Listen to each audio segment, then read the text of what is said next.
மகளே வணக்கம் மகளே. ஆமாங்க, எப்பவுமே என்ன சொல்கிறது, ஆண்களுக்கு நிகரானவங்க பெண்கள். பெண்கள் எல்லா துறையிலையும் இருக்காங்க, எல்லாமே இருக்காங்க. அதேமாரி தாங்க ஆண்கள் மட்டும்தான் உங்களுக்கு ஃபோன் பண்ணுவாங்களா, பெண்கள் நாங்களும் ஃபோன் பண்ணி டவுட்டு கேட்போம். எங்களுக்கு இந்த பிரியாணிலாம் இருக்கான்னு கேட்குறாங்க. கேட்குற கொஷின் தப்பு இல்லைங்க. ஏங்க, என்ன ஒரு பொண்ணு ஃபோன் பண்ணி ரொம்ப டார்ச்சர் கொடுத்துருச்சிங்க. ரொம்ப மன உச்சிக்கு ஆளாகிட்டாங்க.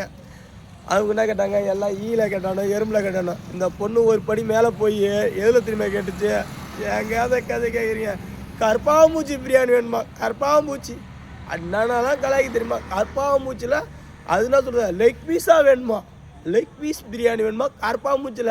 ஆனால் பெண்கள் வேறு லெவலுங்க. ஆனால் என்ன சொல்கிறது, ஆண்கள் தொல்லை தான் தாங்க முடியலைன்னு பார்த்தா பொண்ணுங்களும் ஃபோன் பண்ணுறாங்க, எல்லாம் கலாய்க்கிறாங்க.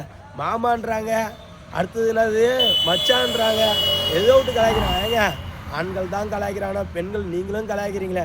அதுவும் மச்சான் லெக் பீஸ் பிரியாணி வேணும் மச்சான். அதில் ஒரு பொண்ணு, மாமா நீங்கள் என்ன சொல்கிறது, அந்த பொண்ணுக்கு மட்டும்தான் லெக் பீஸ்லாம் உண்டா, நாங்கள் வந்து என்ன சொல்கிறதுன்னா ஈரல் ஃப்ரே பண்ணி கொடுங்கன்றாங்க. கற்பாம்பூச்சியில் கற்பாம்பூச்சி சொல்கிறீங்க, ஒன்றுமே பண்ண முடியல. இதேமாரிலாம் பண்ணிங்கன்னா பெண்களும் வந்துட்டிங்களா, என்னை போட்டு வாட்டுறீங்க, தாங்க முடியல சாவி, கொளுத்துறீங்க, கொளுத்துறா.